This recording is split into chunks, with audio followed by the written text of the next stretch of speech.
Halo, jumpa lagi dengan saya di channel Supripedia. Apa kabar semuanya? Semoga dalam keadaan sehat tentunya. Ibunda dan pemirsa sekalian, salah satu kejadian yang sering terjadi pada bayi dan anak adalah cedera kepala atau terbenturnya kepala pada benda-benda keras seperti pada lantai, dinding, atau benda-benda lainnya. Cedera kepala dapat mengakibatkan kepala benjol atau memar atau terjadinya luka pada kepala. Cedera kepala juga dapat menyebabkan terjadinya penurunan kesadaran, terjadinya kejang, perdarahan otak, hingga terjadinya kematian, tergantung pada ringan dan beratnya derajat cedera kepala yang terjadi. Terus, bagaimana tips penanganan cedera kepala pada bayi dan anak ini? Untuk mengetahui caranya, tetaplah di channel ini. Dan jangan lupa subscribe. Ibunda dan pemirsa sekalian, cedera kepala sering menyebabkan orang tua menjadi cemas dan merupakan menjadi salah satu penyebab tersering anak dibawa berobat ke dokter atau ke unit pelayanan gawat darurat. Kejadian ini dapat terjadi ketika bayi mulai belajar berjalan atau merangkak, namun dapat juga terjadi saat anak lebih besar, misalnya akibat terpleset saat bermain. Ibunda dan pemirsa sekalian, cedera kepala dapat dibagi berdasarkan penilaian derajat kesadaran pada anak.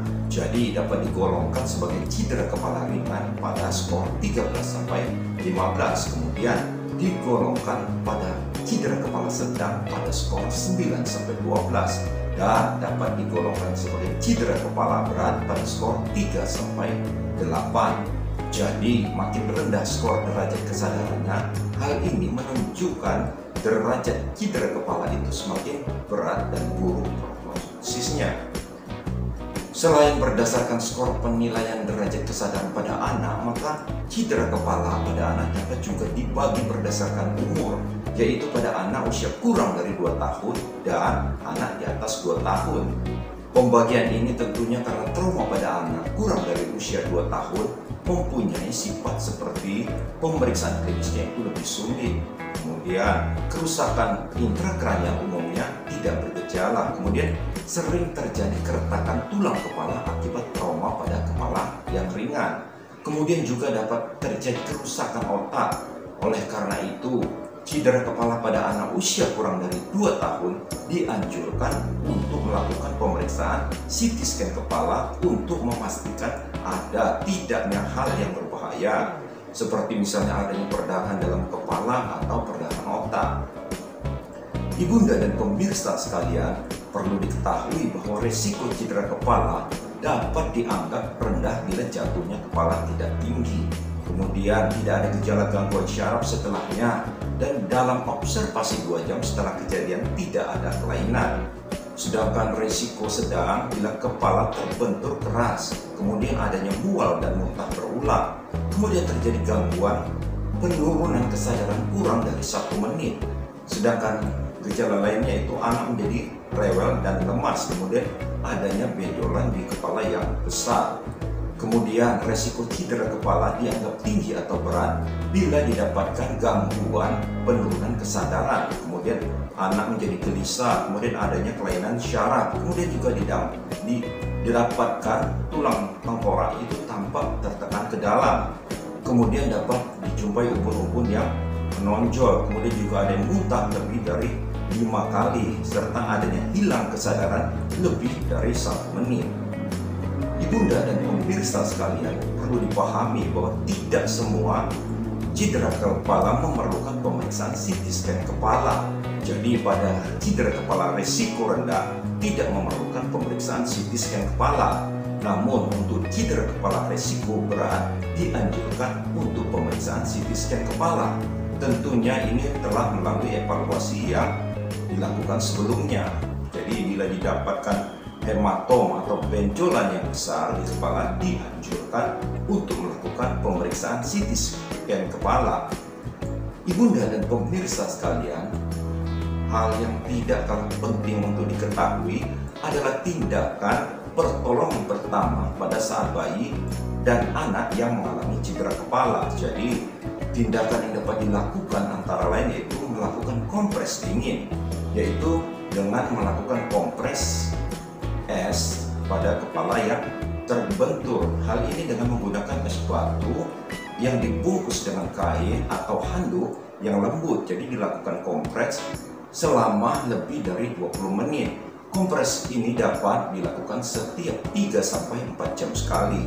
Jadi kompres ini bertujuan untuk mengurangi rasa nyeri dan mengurangi terjadinya peradangan pada kepala. Hal selanjutnya yang dapat dilakukan adalah membersihkan luka pada kepala yang mengalami cedera. Jadi apabila ada luka terbuka, dapat dilakukan penekanan selama 10 menit atau lebih. Jadi luka dapat dibersihkan dengan air hangat ataupun dengan menggunakan sabun bayi. Kemudian dapat dioleskan salep yang mengandung antibiotik untuk mencegah terjadinya infeksi. Kemudian luka itu dapat ditutup dengan menggunakan plester atau kain yang lembut. Hal selanjutnya yang dapat dilakukan adalah dengan memberikan obat anti nyeri seperti memberikan paracetamol khusus untuk anak dan bayi. Kemudian hal yang dapat dilakukan selanjutnya adalah mengistirahatkan anak atau bayi. Jadi saat kepala terbentur biasanya anak akan menangis karena terkejut atau merasakan nyeri. Jadi sebaiknya membiarkan bayi dan anak untuk beristirahat sejenak.